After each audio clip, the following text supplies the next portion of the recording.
নমস্কার। আজকের গল্পটা নিশীথে।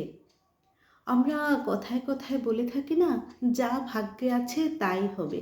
গল্পটা না কিছুটা এইরকমই মনে হচ্ছিল আমার পড়ার সময়, যে ভাগ্যে যা আছে তাই। কিন্তু মানুষের কর্মটাও কিন্তু একটা বিশাল ব্যাপার।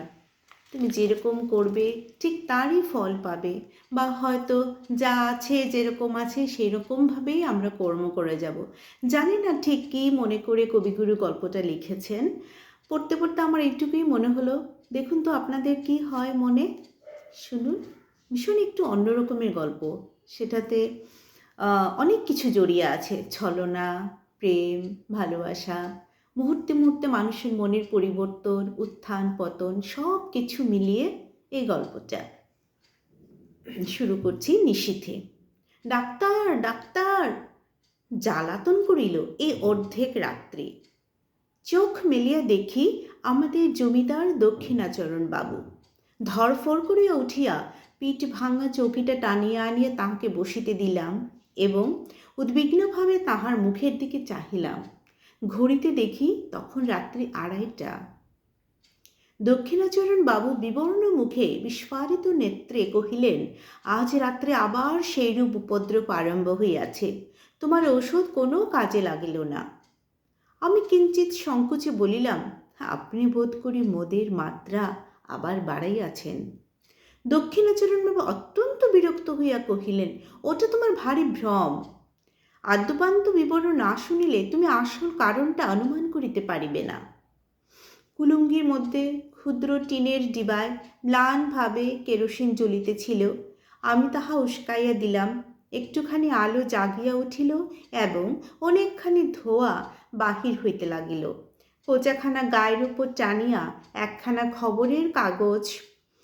খবরের কাগজ পাতা প্যাক বাক্সের উপর বসিলাম। দক্ষিণাচরণ বাবু বলিতে লাগিলেন, আমার প্রথম পক্ষের স্ত্রীর মতো এমন গৃহিণী অতি দুর্লভ ছিল। কিন্তু আমার তখন বয়স বেশি ছিল না, সহজেই রসাধিক্য ছিল।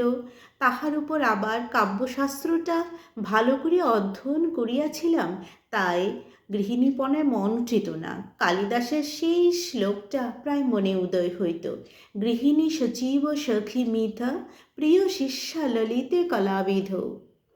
কিন্তু আমার গৃহিণীর কাছে ললিত কলাবিধির কোনো উপদেশ খাটিত না এবং সখীভাবে প্রণয় সম্ভাষণ করিতে গেলে তিনি হাসিয়া উড়াইয়া দিতেন।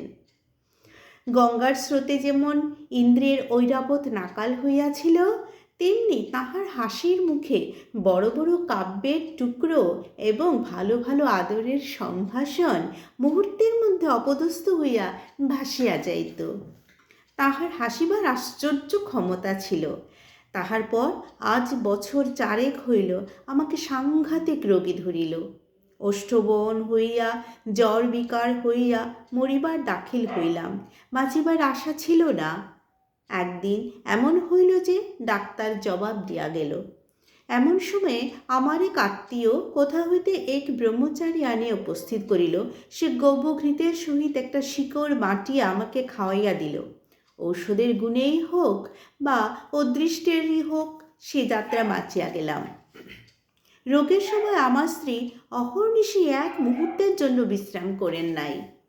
সেই কটা দিন একটি অবলা স্ত্রীলোক মানুষের সামান্য শক্তি লইয়া প্রাণপণ ব্যাকুলতার সহিত দ্বারে সমাগত যমদূতগুলোর সঙ্গে অনবরত যুদ্ধ করিয়াছিলেন। তাহার সমস্ত প্রেম, সমস্ত হৃদয়, সমস্ত যত্ন দিয়া আমার এই অযোগ্য প্রাণটাকে যেন বক্ষের শিশুর মতো 2 হস্তে ঝাঁপিয়া ঢাকিয়া রাখিয়াছিলেন। আহার ছিল না, নিদ্রা ছিল না, জগতের আর কোনো কিছুর প্রতি দৃষ্টি ছিল না। যম তখন পরাহিত ব্যাঘ্রের ন্যায় আমাকে তাহার কবল হইতে ফেলিয়া দিয়া চলিয়া গেলেন। কিন্তু যাইবার সময় আমার স্ত্রীকে একটা প্রবল থাবা মারিয়া গেলেন। আমার স্ত্রী তখন গর্ভবতী ছিলেন। অনতিকাল পরে এক মৃত সন্তান প্রসব করিলেন। তাহার পর হইতেই তাহার নানা প্রকার জটিল বেমোর সূত্রপাত হইল। তখন আমি তাহার সেবা আরম্ভ করিয়া দিলাম। তাহাতে তিনি বিব্রত হইয়া উঠিলেন, বলিতে লাগিলেন, আহ, করো কি, লোকে বলিবে কি? অমন করিয়া দিন রাত্রি তুমি আমার ঘরে যাতায়াত করিও না। যেন নিজে পাখা খাইতেছি এরূপ ভান করিয়া রাত্রে যদি তাহার জ্বরের সময় পাখা করিতে যাইতাম, তো ভারী একটা কাড়াকাড়ি ব্যাপার পড়িয়া যাইত। তিনি বলিতেন, পুরুষ মানুষের অতটা বাড়াবাড়ি ভালো না।